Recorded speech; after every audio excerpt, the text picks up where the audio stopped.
Ah, vale, ahí está. Vale, sí, echámoche logo.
Xa topei o que buscábamos.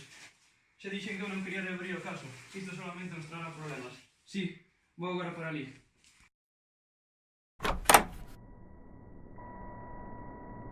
Merda!